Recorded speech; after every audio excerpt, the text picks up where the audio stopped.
Good morning guys. तो आज हम पढ़ने वाले हैं क्लास 12th का फर्स्ट चैप्टर, जो कि है ईंटें मन के तथा अस्थियां, हड़प्पा सभ्यता।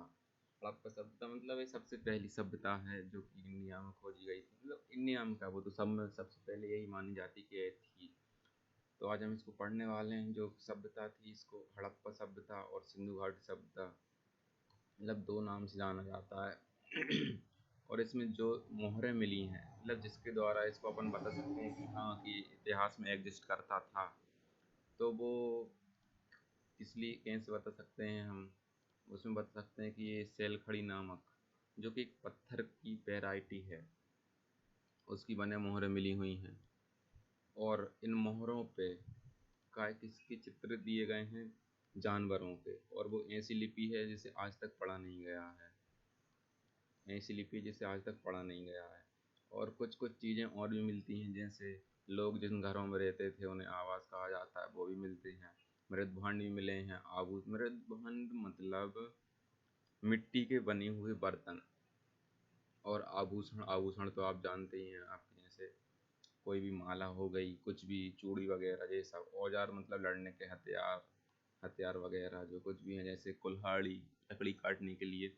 लेकिन कुल्हाड़ी तो नहीं होती थी, वो पत्थर लगाते थे लोहे की जगह पे। और ऐसी जानकारी मिलती है हमको। और उसके बाद आते हैं हम थोड़ा संस्कृति शब्द, जो कि आप हो सकता है आपसे पेपर में पूछ लिया जाए। तो इसको हड़प्पा संस्कृति भी कहा जाता है। संस्कृति, अब संस्कृति शब्द का मतलब क्या होता है, मतलब एक ऐसी वस्तु, पूरा वस्तु नहीं, वो तो वस्तु ही बोलो। एक ऐसी वस्तु जो एक समूह के लिए लिए मतलब एक समूह की वस्तु। जैसे आज हम लोग हैं, अपने पास पुस्तकें हैं, एक संस्कृति हो सकती है। जैसे बाद में कभी एक पुस्तक ही पुस्तकें मिलें, तो एक संस्कृति हो सकती है। एक विशिष्ट शैली, मतलब एक समूह, ऐसा समूह जो एक विशिष्ट शैली का हो। और भौगोलिक क्षेत्र, उसका मतलब एक ही क्षेत्र से मिली हो। जैसे आप भोपाल में रह रहे हों और वहाँ पर बहुत सारे हथियार मिलें, मतलब कुछ साल बाद हथियार मिलें, तो आप कहेंगे कि वो हाँ, हथियार एक संस्कृति थी।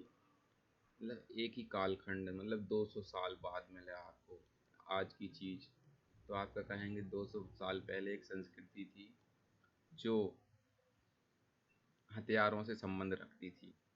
अब इसके बाद आते हैं हड़प्पा।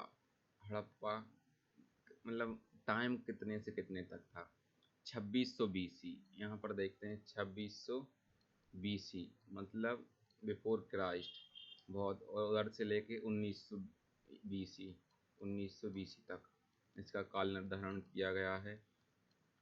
ये राइटिंग इसलिए ऐसी ख़राब आ रही क्योंकि मैं अपने माउस से ही लिख रहा हूँ, मेरे पास वो पैड नहीं है लिखने वाला।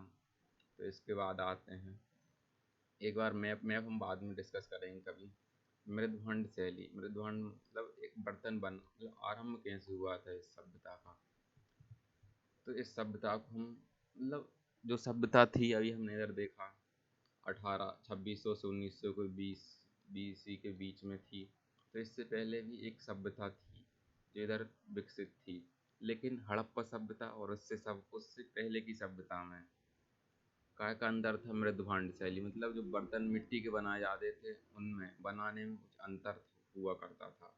तो इस कारण, और बाद में उन लोगों ने जो पहले बस्तियां थीं उनको छोड़ दिया और दूसरी बस्ती, मतलब फिर से नई बस्तियां बना ली। और इसमें इसको इसलिए कहा जाता है हड़प्पा, मतलब सभ्यता में क्रमभंग बताया जाता है। क्रमभंग मतलब टाइम, मतलब डिस्टेंस बिटवीन टाइम, मतलब कुछ देर के लिए यहाँ पर रुके, मतलब कुछ सालों के लिए, और फिर थोड़ा और अलग अलग तरीके की सभ्यता इन्हें विकसित कर ली।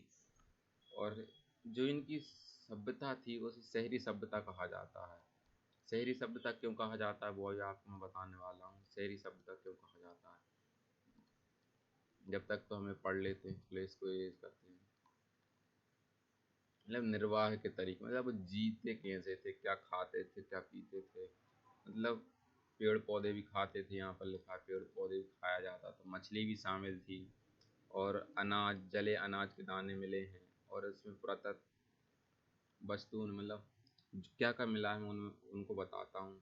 जैसे हड़प्पा स्थलों से मिले अनाज, उसमें क्या क्या, गेहूँ शामिल है, जौ शामिल है, दाल है, सफ़ेद चना है, तिल है। और वो जो बाजरा होता है ना, उसके कुछ दाने गुजरात से मिले हैं, लेकिन चावल मतलब कम मिले हैं। चावल कहाँ से मिला है? लोथल।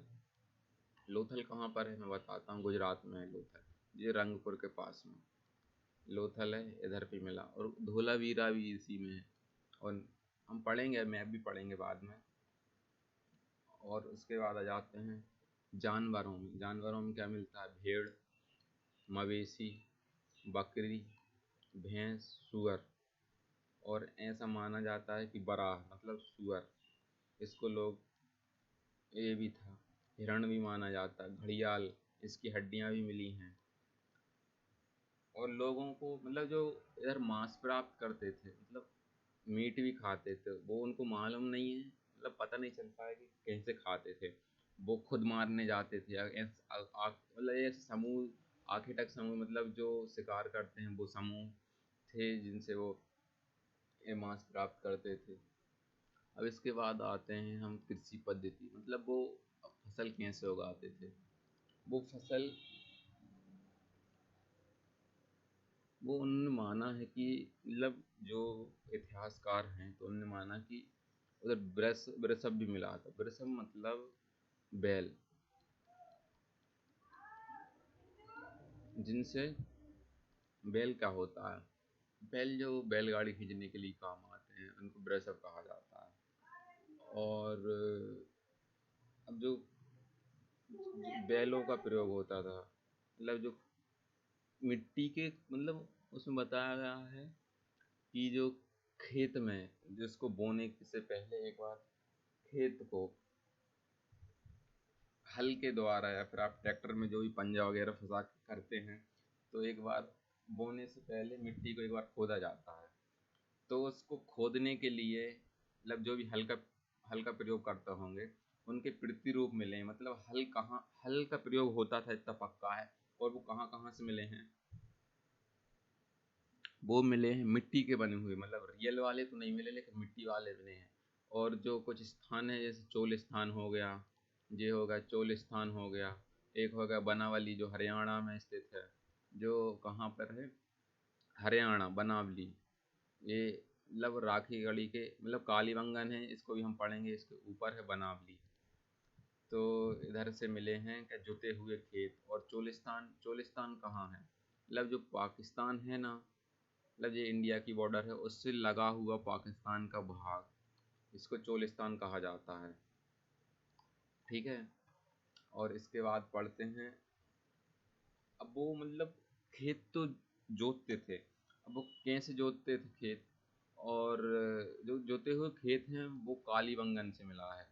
मतलब ऐसा माना, मतलब उसमें कुछ साक्ष्य मिले हैं कि हाँ, कि ये उस टाइम पे इधर मतलब खेती करते होंगे। अब जो कालीबंगन कहाँ, मतलब कालीबंगन राजस्थान में है, और यहाँ से खेती करने के वो मिले हैं साक्ष्य।